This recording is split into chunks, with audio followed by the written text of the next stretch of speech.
Hey, how's it going guys? This is Tom from UDS and welcome to our review of Weird West, a brand new top-down isometric action RPG, that's a mouthful, from Devolver Digital and Wolfeye Studios. We're gonna tell you everything you need to know before you play, and if you're new to the channel, don't forget to subscribe for more video game content every single week. You're not gonna wanna miss it. So, Devolver Digital are responsible for publishing some of my favourite games in recent years. The likes of Ape Out, Hero and Carrion demonstrate that they're on one of the hottest streaks going, giving the cream of the indie world the platform they deserve. And they're looking to keep this good run going with the long-awaited release of Weird West. Taking its name from the Weird Western genre, you control a collection of characters as they deal with life on the frontier, as well as a veritable smorgasbord of werewolves, zombies, and other supernatural threats. They don't call it Weird Western for nothing. Promising a modern twist on classic RPG mechanics, engaging plots, and a truly unique setting, does Weird West deliver? Watch on to find out. First and foremost, there's a huge variety of things to see and do, and for the most part, they're largely excellent. In the early stages, there was a heavier emphasis on combat than I would have liked, given I'm more inclined to talk my way out of a situation, but as the world opens up, so do your options. As with any RPG worth its salt, there's a huge cast of characters to interact with and quests to undertake, all of which help you level up the 5 playable hero characters however you see fit. While each hero has a detailed backstory and fixed narrative path, that doesn't mean you have to stick to it. And with many elements procedurally generated, every playthrough is going to be very different. For example, you might walk past a peaceful tavern, only for another player to find that same peaceful tavern hosting a less than peaceful bar brawl. Oh, and while we're on the subject, just because the skew towards combat at the start wasn't for me, it doesn't mean it's bad, far from it.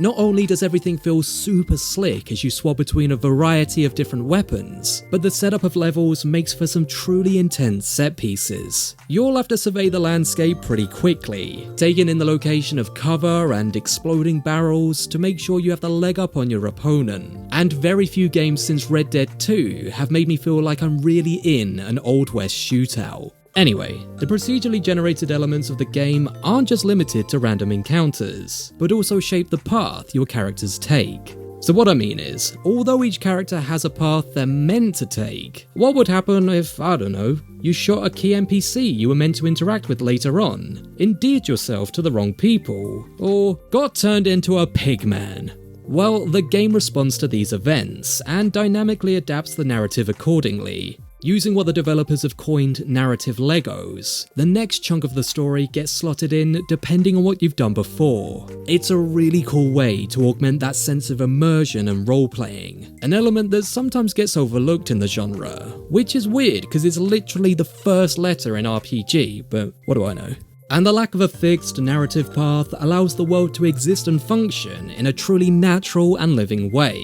It doesn't feel like NPCs are just waiting to pop in to interact with you. Rather, they're simply living their lives, and it's up to you whether you interfere with them or not.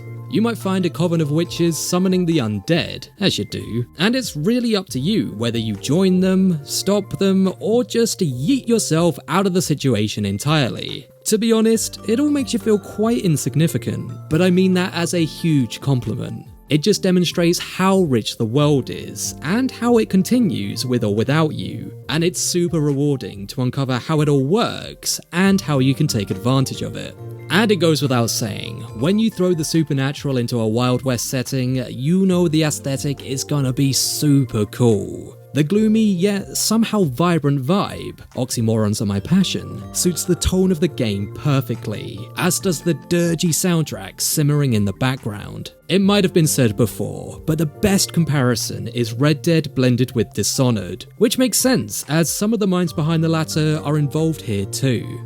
Weird West is indeed another hit in Devolver's acclaimed library. With tight gameplay, mechanics working in harmony under the hood, and a totally engrossing world in which to forge your story, it's a game I can see myself playing for months to come.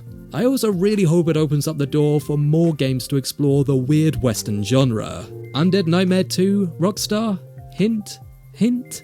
Anyway, What did you think of Weird West? Please let me know in the comments below, I would genuinely love to read your thoughts. And while you're down there, don't forget to subscribe for more video game content every single week, or you can always visit upsidedownshark.com to keep up with everything we've got going on. Until then, my name is Tom, this has been UDS, and we'll see you next time.